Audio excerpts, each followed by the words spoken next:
दो तीन चीजें हैं। पहली बात तो जो पूरा परिदृश्य है उसको मैं समझने की कोशिश करनी चाहिए, और उस परिदृश्य में एक अद्भुत विरोधाभास है।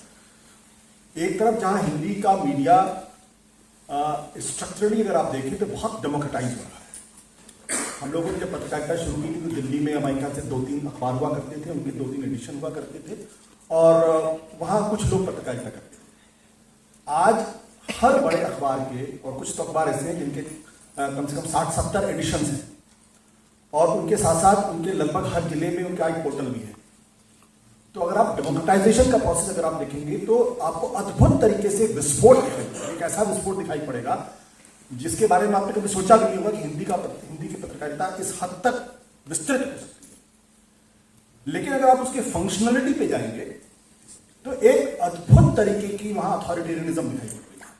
तो एक तरफ स्ट्रक्चरली डेमोक्रेटाइजेशन हो रहा है, दूसरी तरफ फंक्शनली वहां अथॉरिटेरियनिज्म आ रहा है।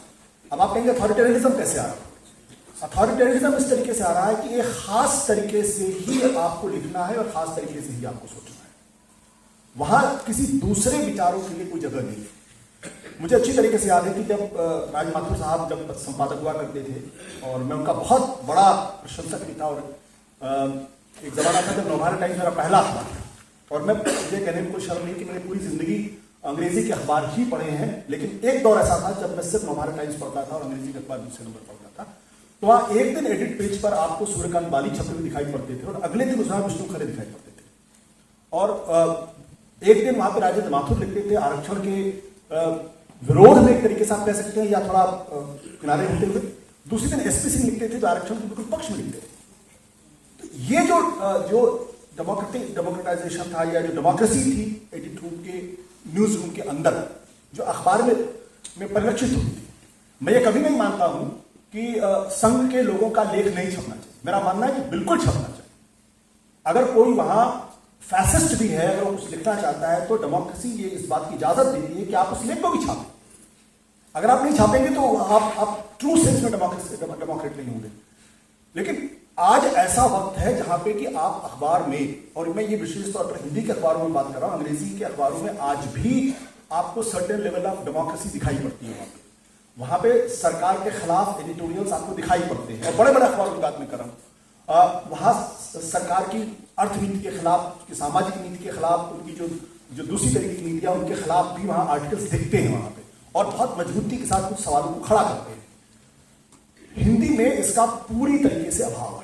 हिंदी में आप कोई भी बड़ा अखबार उठा के देख लीजिए, कुछ समय तक वो टिमटिमाने की कोशिश करते हैं, फिर उनके यहाँ छापे पड़ते हैं, फिर वो चुपचाप बैठ जाते, सरेंडर कर देते हैं। तो ये जो दो चीजें एक साथ निकल रही हैं, मुझे लगता है कि उसको समझने की जरूरत है कि ये ऐसा क्यों है।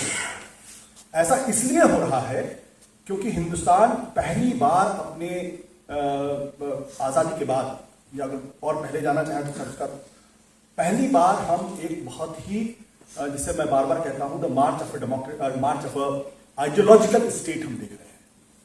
कि पहली बार हिंदुस्तान को एक विचारधारात्मक राज्य सत्ता का एहसास हो रहा है। और जहां दुनिया में जहां कहीं भी आइडियोलॉजिकल स्टेट्स हुए हैं, चाहे वो कम्युनिस्ट कंट्रीज हो, चाहे वो मुसोलिनी का इटली हो, चाहे वो जर्मनी का हिटलर की जर्मनी हो, या फिर इस्लामिक स्टेट रहे हो, उन सारे आइडियोलॉजिकल स्टेट्स में आपको कभी भी फ्रीडम नहीं होती है। वहां पे एक यूटोपिया होता है, और उस यूटोपिया के कंस्ट्रक्शन में समाज के हर हिस्से को सहकारिता करनी पड़ती है। जो सहकारिता नहीं करता वो नहीं जीवित रह सकता, उसके लिए जगह नहीं बना। तो हम ये कहें कि अखबारों के अंदर स्वतंत्रता है और जुडिशरी कल फ्री रहेगी, मैं मानने को तैयार नहीं कि जुडिशरी फ्री हो सकती। मैं मानने के लिए तैयार नहीं हूं कि जब तक आइडियोलॉजिकल स्टेट है तब तक प्रेस फ्री रहेगा। मैं मानने के लिए तैयार नहीं हूं कि जब तक आइडियोलॉजिकल स्टेट है तब तक सिविल सोसाइटी एक और रहेगी या जिंदा रह सकती है। मैं मानने के लिए तैयार नहीं हूं कि जब तक ये आइडियोलॉजिकल स्टेट है तब तक इस आइडियोलॉजिकल स्टेट में किसी एक छोटे से बच्चे को भी एक अलग तरीके की पेंटिंग बनाने का अधिकार होगा। क्योंकि वो जो एक बड़ा परिदृश्य है उसमें सबको सहभागी बनना पड़ेगा, और जो सहभागी नहीं बनेगा वो उस विचार का नहीं दुश्मन होगा बल्कि उस देश का भी दुश्मन होगा। और चूंकि दुश्मन होगा इसलिए उसके साथ उसी दुश्मन की तरीके से व्यवहार किया जाएगा।